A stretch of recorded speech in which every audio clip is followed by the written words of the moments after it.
আসসালামু আলাইকুম ভিউয়ার্স, আপনাদেরকে 1 থেকে 30 দিন পর্যন্ত যে সফলতা অর্জন করবেন আমি প্রথম দিনে আজকের বাচ্চা উঠানোর পর আপনাদেরকে দেখাচ্ছি। যে আপনারা দেখতে থাকুন, পাশে থাকা বেল আইকনটি বাজিয়ে দিবেন এবং সাবস্ক্রাইব করে আপনাদের পাশে থাকার সুযোগ করে দিবেন।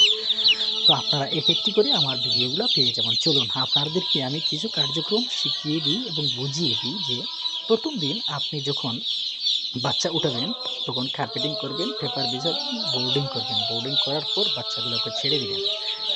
আপনারা কোনো কিছু খাবার দিবেন না। 10 মিনিট রানিং করাবেন, ফিজিক্যালি ব্যায়াম করাবেন। 15 মিনিট 20 মিনিট ফিজিক্যালি ব্যায়াম করানোর পরে গ্লুকোজের পানি দিবেন প্রথম দিন। তারপর আপনার এই দিন শুধু গ্লুকোজের পানি এবং খাবার দিবেন, দিয়ে চলতেই থাকুন। দ্বিতীয় দিন থেকে আপনারা মেডিসিন প্রয়োগ করবেন। মেডিসিন যারা ফার্ম করতেছেন আপনারা সবাই অবশ্যই জানেন মেডিসিনের নিয়মাবলী কীভাবে দিতে হয় এবং এগুলো উপাদান লেখা আছে গায়ের মধ্যে। আপনি যদি নিয়মিত প্রয়োগ করতে পারেন মেডিসিন, ইনশাল্লাহ আপনার সফলতা আসবেই। আমি প্রতিদিন এক একটা করে, 1 দিনের বাচ্চা 2 দিনের বাচ্চা করে 30 দিন পর্যন্ত আমি এক একটি ভিডিও দিব। আপনারাও বুঝে নেবেন যে কীভাবে বাচ্চাগুলোকে লালন করতে হয়।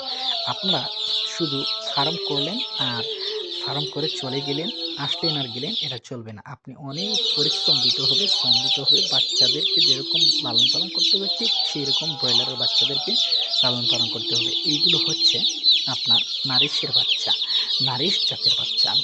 যে এইগুলো অনেক ভালো জাতের বাচ্চা। আমি অনেক দিন ধরে খামার করতেছি, আমার খামারে কোনো লস আসে নাই এখন পর্যন্ত। ইনশাল্লাহ আপনারাও চালিয়ে যান। আপনার যদি কোনো ভুল সমস্যা হয় আমাকে কমেন্ট করে জানাবেন, লাইক কমেন্ট করে শেয়ার করে অন্যকে দেখার সুযোগ করে দিবেন। আমি এক একটি করে ফর্মুলা দেবো আপনাদেরকে। আজ প্রথম দিনের বাচ্চা যেগুলো কীভাবে দৌড়াদৌড়ি করতেছি, আমি ফিজিক্যালি দৌড়াচ্ছি।